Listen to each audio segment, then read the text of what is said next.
Okay, gang. First of all, I want to say, look at that sunshine out there. We've had 9 or 10 days of rain here in Georgia, and that is a welcome sight. The sun came out yesterday, and I'm so thankful to see it today. So I'm going to make some progress on the 65 Mustang known as Mystique. In my previous video, I removed the trunk pan, the tail panel, outer wheelhouse, quarter panel, various sheet metal. And today I'm going to work on getting those pieces or some of those pieces installed. So as you can see, I did my prep work on my frame rails and removed any excess weld material or metal that was there and sprayed them down with that weld through primer that I'm using, that new stuff with zinc and copper in it. Along with that, I had put the pan up in place and traced the frame rails so I knew where they would be when they joined together, and that gave me a place to drill my holes and make sure that they were in the right locations. Now along with that, I used some of the leftover sheet metal from the trunk pan as a template so I can get those welds in basically the same place. I also have my new tail panel over here, and I've got my left and right bracket reinforcements for the bumpers, or bumper. So I'm going to work on getting that tail pan, the floor pan in place, and then progress from there. Now what I like about this Dynacorn sheet metal is it's already coated in weld through primer. And I've had some people ask about my welding technique and how I do it, so I'm going to try to do a little shot of welding up a couple of these holes on this panel.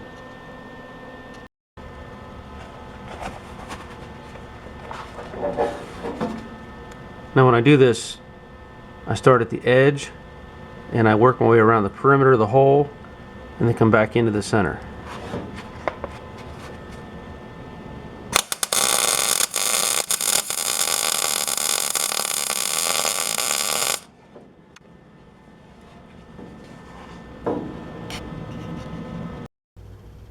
Okay, so the trunk pan is fully welded in.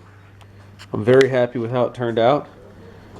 You can see the spot welds turned out nice.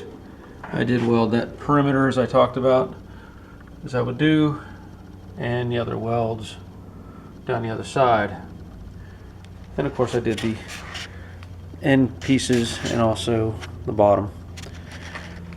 And I've also welded the perimeter here on the outer wheelhouse on both sides.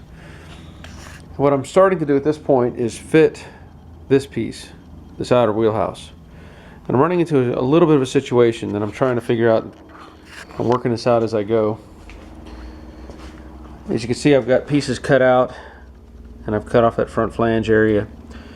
But the challenge is going to be, and if any of you have seen my the trouble I had on that blue Mustang fitting the quarter to the wheelhouse, I think this is part of the problem. If I pinch this in and I follow this radius, you end up with a big gap. Sorry, you end up with a big gap on the other side. For whatever reason, when they stamp these things, this company is not working together with whoever makes these other pieces. Same way if I pinch this side, creates a big gap on that side. Now the difficulty is I've got to make that wheelhouse fit and I have to make the quarter panel fit. So I may have to do some little bit of trickery here. Let's say I may have to section the wheelhouse in half. At least that's what I'm thinking at this point, and make the front half fit and make the back half fit and then re-weld it back in the center. I know that's a lot of work, and some people are going to say, well, geez, why don't they make the thing fit?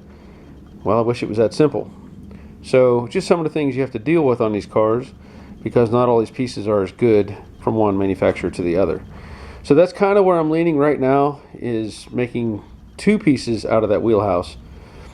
But in this whole process, I'm going to just set those pieces in place and mock up the quarter panel as well. Because even if I had those right, or if I have one half right, the other half wrong, I will have trouble with this as a finished product. So stay tuned, and we'll see what I can come up with. Alright, so I'm going to move along and get the quarter panel to fit properly, and I think that'll help me whenever I lay out the final cuts or dimensions I'm going to use to make this outer wheelhouse fit. A couple things I'll point out. If you look at this flange right here, there's usually 3 spot welds that hold the quarter to this deck filler piece. This is also one of the areas you will find brays. You also find brays up here, and typically you'll find brays down in this corner where the quarter panel overlaps the door jamb.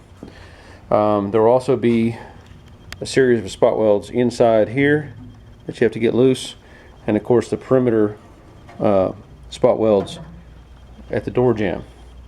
Now normally if you were replacing sail panel or everything else, this quarter panel goes up behind, and I can't really show you that very well, but there's a flange. In fact, it looks like this, and this sinks way up in there, kind of like that.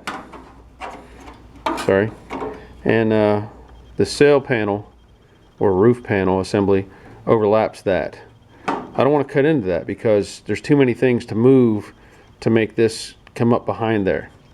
So as you can see, I cut off that material.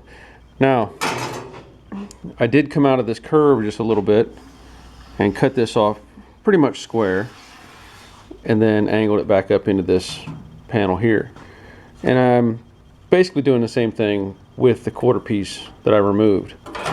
So here's that cut, and again, this is just my initial cut. I will be trimming it up as needed once I get it up in place. But let me put it up, attach it to the car with some clamps, and I want to show you something else.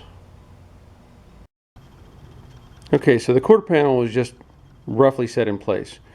This by no means the final fit, but I do have a pair of vice grips holding it back here, and these 2 pieces now are almost dead on with each other, so I'm happy with that. You can see now up here how this will go underneath this panel, and again, this is not final fit, so I have more to do, and I still have some trimming to do up here. But what I really want to point out is some of the problems you run into with these panels is how they're made. If you look carefully, if you can see it, the rocker panel is angled up, and this flange is actually angled down. So you have to take that panel, that edge, and dolly it up to try to mimic that angle. Another thing is there's a little cutout, usually right here where my finger's pointing, and sometimes you have to make that bigger because it'll interact with this panel and it won't go in very well. So you have to enlarge that opening to make it fit around this panel. So I'm going to play with that and see if I can't mock up this quarter just a little bit better. Okay, so I've nibbled off some more metal, got this a little closer to where I want it. One thing I'll point out too, and I'll work this out later, is there's lead down here in the seam, and you can maybe kind of see it there. This metal looks kind of thick, but the top part of that is lead, and that's where I cut that out right there. So you want to go over this, make sure you get all the lead out. Usually I use just a little torch to take care of that, because obviously you can't weld to it. I've got the panel fitting a whole lot closer on that bottom, but one thing I want to show you, and I've run into this before, and this is where it's going to be important to mount the door actually, because there's some movement. I don't know if you can see my hands. There's some movement up here, and if you'll notice, if you push this down, you got the old witness marks of where the panel was. If you push this down, you see how that bows out? So you can see there's a lot of variation in shape there that can happen, and you don't want to just put this panel on and assume that it's going to fit.